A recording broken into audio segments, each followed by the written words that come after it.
Welcome to Chapter 4 of A Realm Retold. In this chapter, we will be covering the post-game of A Realm Reborn, leading all the way up to the Heaven's Ward expansion. This part of the story has a reputation of being the worst part of the game.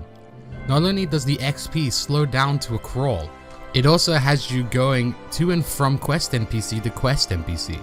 I know a lot of people personally have skipped their way through this entire part until the big cutscene at the end, and you can't really blame them for doing it. I am most likely going to split this into 2 or 3 parts, as this one is seemingly longer than the previous parts so far. Aside from that, there isn't much else to say, so let's get right into it.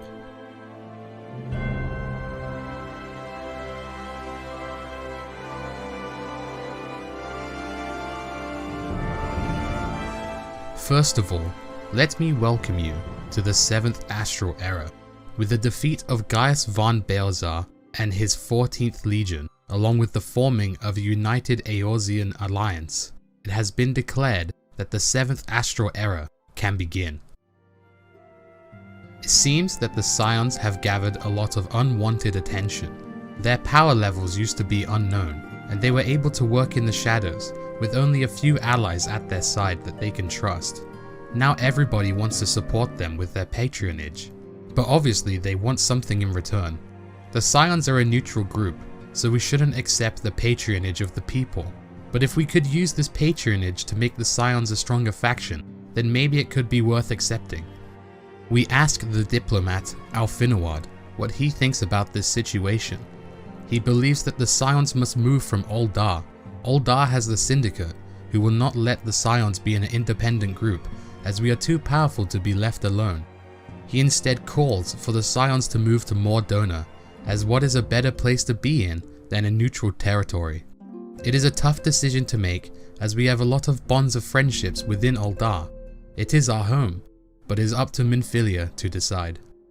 It seems that Minfilia has a guest, her mother, Philemine. They haven't reunited since the 7th Umbral Calamity. Minfilia thought she was dead, but in fact she wasn't, and decided to be kept away, as the Imperials kept trying to attack her, so she didn't want to bring them to the Scions' home. Philemine has 2 gifts for Minfilia, her favourite perfume, and also a cat's eye. We learned that Minfilia's true father was part of Ala Mahiga resistance, and died not too long after they arrived in Ul'dah. Philemine took her in after that, and trained her in skills, such as mining. The first thing Minfilia unearthed was a cat's eye, and gave it to Philemine, as she said it was pretty. Philemine returns the cat eye back to Minfilia to remind her of where she began, and where she must go. She believes that Ul'dah is not the home of the Scions, and that they should move. The Scions can rebuild anywhere, as long as the same people work within the band. Minfilia trusts the counsel of her mother, and allows the moving process to begin. The Scions make way for Mordona. Our move was successful, and we have secured the Revenant's Toll within Mordona as the new workspace for the Scions. Minfilia asks us to meet with Alfinawad, and Alfinawad comes bearing good news. Our negotiations with the Adventurers Guild has worked. We are provided with facilities and materials in exchange for the ongoing defense and development of the Revenant's Toll. The new headquarters for the Scions will be named the Rising Stones. Minfilia has also received the backing of every Grand Company leader for this plan. Minfilia also wants to go more public with the Scions' deeds, to show a gesture of trust, that the people can believe in the Scions, and they know what the Scions stand for. This will motivate us to rise against every challenge that faces against us.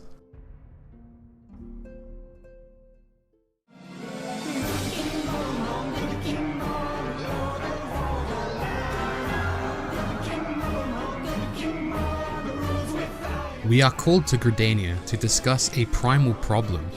We converse with Khan A. Senna and a Moggle named Kuplokop.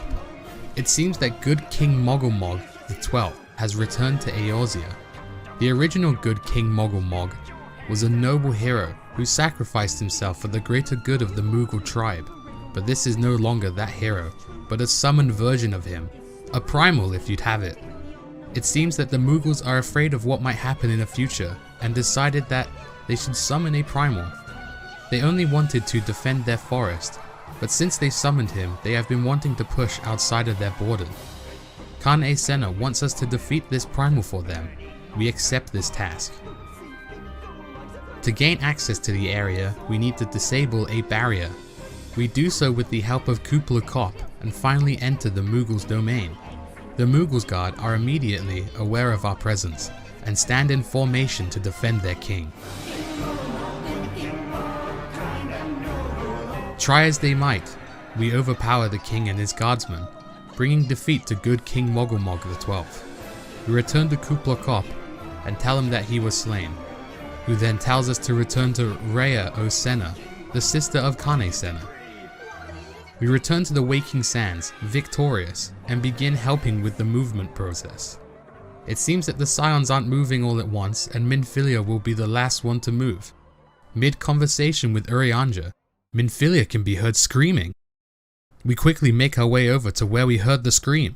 Minfilia is on the ground, in pain. Suddenly this prompts a vision.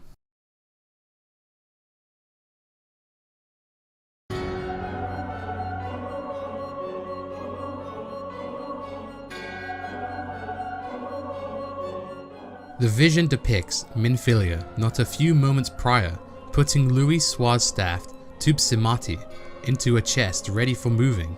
Out of nowhere, a white-robed Ascian appears before her. It seems this Ascian is an emissary, which explains why his robes are white instead of the original black. Tataru arrives mid-conversation, but it seems that she cannot see this Ascian as she lacks the gifts and knowledge to do so. He says that once Minfilia masters the Echo, there will be no more strife between the Ascians and the Scions. We will become of one mind.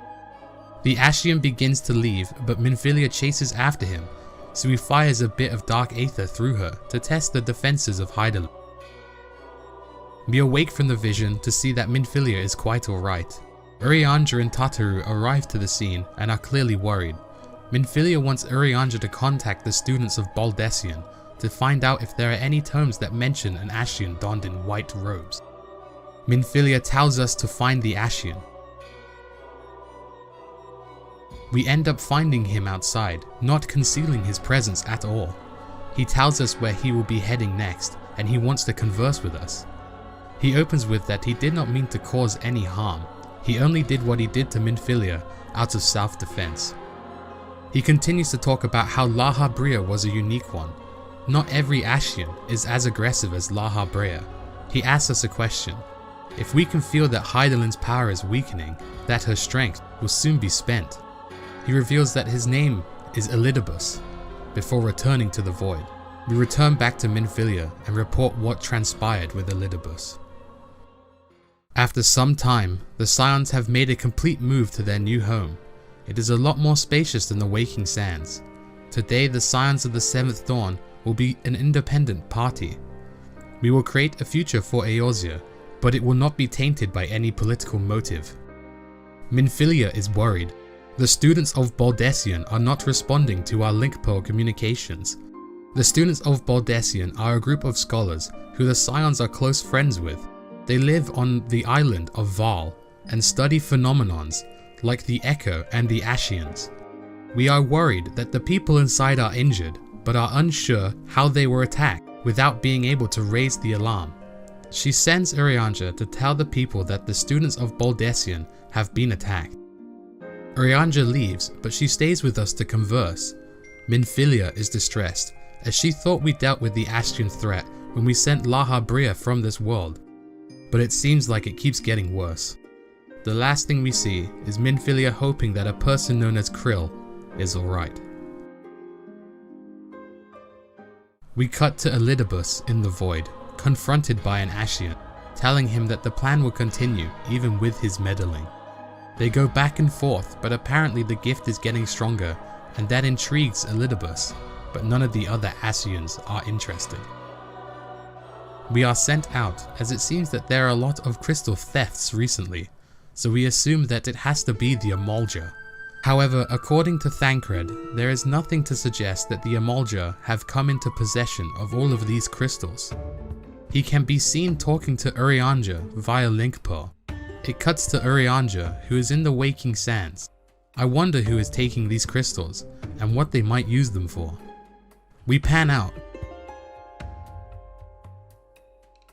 to see a woman who has traveled from the land of Doma, and she wants an audience with the Sultana.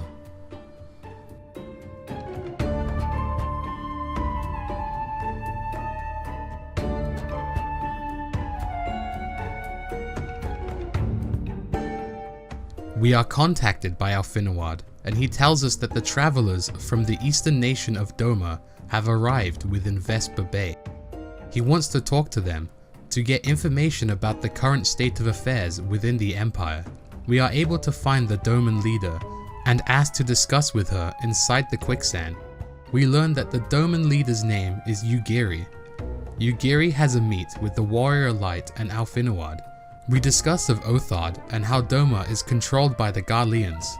She took the Doman she could and fled here. Doma is no more, a ruin of what it once was. They took a boat and fled to Vesper Bay. They sought an audience with the rulers of Ul'dah, but were denied as they couldn't offer them anything. They need help now, as they have wounded and children that need aid. There will be more Domans alike who will flee here. Alfinawad guarantees that Ugiri will be allowed an audience with the Syndicate and the Sultana. However, he believes that her outfit evokes a feeling of mistrust, hiding her face, concealing her everything. She replies that men are afraid of the unknown, so that is why she hides her appearance. Alfinawad trusts in her experience and begins to make preparations to set up the meet. The Doman leader with all the Syndicate have their meet. She comes bearing treasures of Doma in the hopes of seeking asylum. The Sultana asks Ugiri to repeat the story she told to us in the quicksand. Ugiri has 200 people within her boat and hopes that Ul'dah attempts to take in as many as they can. Reborn asks what the Syndicate think. Teleji Adeleji states that he thinks it's good for them to work within the walls, as the walls still need repairing from the 7th Umbral Calamity. Alfinawad lets us know that Teleji isn't known for being a generous person at all, so the fact that he is willing to let the Domas in because he can see profits in this. Lord Lolorito is against this. Ul'dah cannot afford more refugees. They already have all the refugees from Alamiga. Can Ul'dah really hold any more? More refugees means less work for the people of Ul'dah itself, which could lead to even more poverty, which leads to even more violence on the streets. Alfinawad lets us know that Lord Lolorito is the wealthiest man in Ul'dah, and that his awful personality is probably what led him on this path. The Sultana believes that we can afford to house a few of the Doman refugees, but Lolorito snaps back, saying that she said this last time with the Alamahigo refugees, stating that there would be a plan for them. Little Alamahigo. But where has this gone now? Teleji states that there are more important things than Gil, but Lolorito doesn't want to gamble his future. Reborn takes control and calls for a vote. If you don't want to assist Doma, leave the table. If you want to help them, then stay at the table. It seems Lolorito worked in scaring the rest of the Syndicate, and they win the vote. The Sultana is sad that she cannot help Ugiri.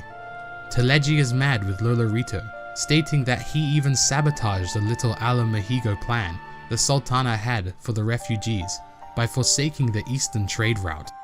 We tried to help, but it seems Ugiri and her people must look elsewhere for a new home. Alfinawad suggests that maybe the refugees make the Revenant's Toll their home. Teleji agrees with this notion and even offers to pay the bill to transport the refugees there. Alfinawad gives us our next assignment. He believes it would be best if Ugiri made formal introductions with the leaders of the Revenant's Toll, but they would need an escort and we are the best man for the job. Ugiri is accepted by the leaders of Revenant's Toll and is then asked to meet with Minfilia.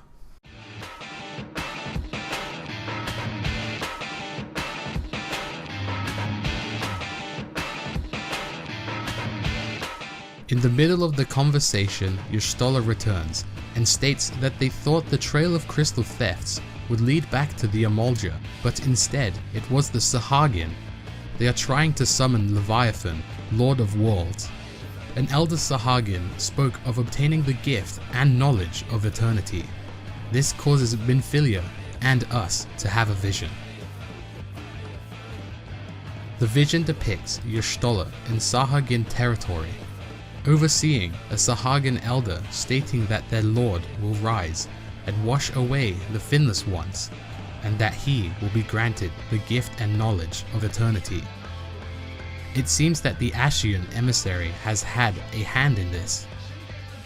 We both return back to reality. Everything keeps leading back to the white-robed Ascian, Elidibus. We must act quickly to slay Leviathan. Minfilia states that the Scions will make haste for Limsa Lominsa. Minfilia wants to take part in this mission. She wants to see the true nature of the Echo. Thancred will only allow Minfilia to go if she lets him be her bodyguard. Ugiri is confused and is unsure of what a primal is, but Yustola gets her up to date with our current primal knowledge.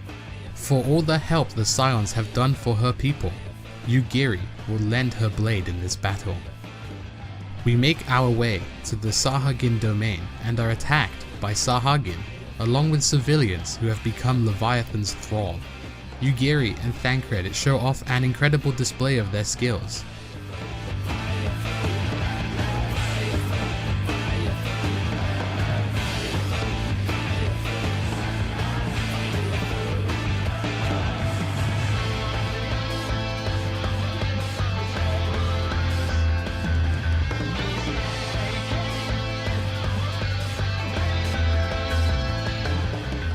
They have seemingly grown a mutual respect for each other. They hold off the rest of them and tell us to make haste for the Aetheryte. We end up getting there, but are again surrounded. We get to see some of Merylweb's pistol prowess, and more of Thancred and Ugiri being badass. Just as we attempt to stop the Elder, the Aether in the air begins to feel extremely familiar. Minfilia states that it is the Echo. The Elder is covered in dark aether. Merylweb shoots the Elder dead, but he turns into an etheric sphere and floats into another Sahagin's body and is reborn anew. He has apparently mastered the gift and has become eternal. In the end, we are too late. Leviathan is summoned. Merylweb kills the Elder again and he returns into that etheric form. He begins to scream that the emissary lied to him as Leviathan absorbs his aether. So Elidibus has clearly had his hand in this. Leviathan disappears under the water and makes for the central part of the ocean to create a tidal wave to hit Eorzea directly. We all retreat back to Limsa Lominsa and discuss with Merylweb what we should do to defeat Leviathan. The first time Leviathan was summoned, the company of heroes slew him. The second time he was summoned, they were unable to fend him off as it happened just after the calamity. He sent a tidal wave that knocked all the soil off the land. That has become the spawning ground of the Sahagin ever since. This third time, it seems that he has even more crystals and thralls, and is in the strongest form she has seen. We must strike back. We cannot ask the company of heroes, as they lured Leviathan into a corner and killed him where there wasn't much water. Instead, we have to fight Leviathan on the open seas. The Marshal has an idea: to create a vessel with corrupted aetherite technology to weaken Leviathan's control on the water, just like Sid did with Garuda. It's a little bit different, however, as one is piercing a defense and the other is weakening an attack. It must require a lot of corrupted aetherite crystals. To get a ship to hold all of this, we will attach two ships together and use that as our vessel to defeat Leviathan. The Marshal is then sent to create that vessel. Some time passes and Minfilia contacts us via Link Pearl to let us know that the vessel is ready. We make our way over and enter the vessel. We can spot Leviathan in the middle of the sea. The main ship fires cannons at it, but they are blocked by Leviathan's barrier. The main ship departs and leaves us behind on the second ship. This vessel is a flat surface that allows us to fight Leviathan on our own terms.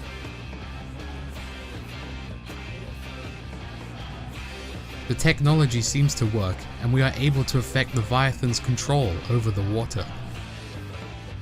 And in the end, he is slain. Leviathan's form dissipates into aether. The threat of the tidal wave is no more. We return to Merylweb in Limsa Lominsa. She congratulates us on our slaying of the primal, and thanks us on behalf of Limsa Lominsa as we have averted the worst case scenario. Yugiri did not know of these primals, but is surprised that the people of Eorzea dealt with such strong beings on a normal basis. It reminds her of how strong man can be. Tancred tells Yugiri of a secret band of men who train a hidden art in the lower levels of Limsa Lominsa. Yugiri should try and join them to learn their craft. Mirrorweb states that they know that they are refugees to Eorzea, but they can no longer turn a blind eye to that fact. They are unable to provide them with a place to live, but they can make Mordona more inhabitable by providing provisions where needed. Y'shtola wanted to speak to Mirrorweb privately. It seems that the Kobold and the Sahagin are summoning primals, and man is partly to blame for it. They only want to self-preserve their tribe. Men and beastmen alike deserve a right to live. The beastmen slay or temper men and summon primals. Then we go and devastate the beastmen tribes and kill their primals, which in turn causes them to want to summon primals as revenge for what man did. It is a never-ending cycle, and right now there is no way to break this cycle. After the celebration we return home. Minfilia wants to talk to us about how the Elder used a power that was similar to the Echo, and how he became immortal doing it. She is surprised to see that the Echo would have the ability to take over anyone and use it as our own vessel. Even though he had become immortal, he did not become invulnerable, as he was absorbed by Leviathan in the end. The Ascians are of the same being. They can take over vessels to call it their own. They are seemingly immortal, but not invulnerable. Does this mean the Ascians have the Echo, or at least an equivalency of it? Either way, she hopes to remove the Ascian threat with the help of Urianger's findings.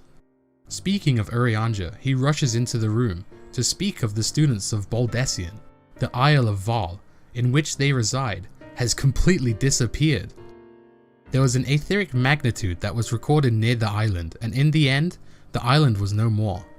It seems that a spell on the scale of Ultima was released there. Minfilia is distraught upon hearing this news. We cut to a meeting of the Syndicate and the Sultana. The meeting ends, but Teleji Adeleji stays behind. His manservant returns telling him that the deed was done, but what does he intend to do with it? He replies, "Revolution."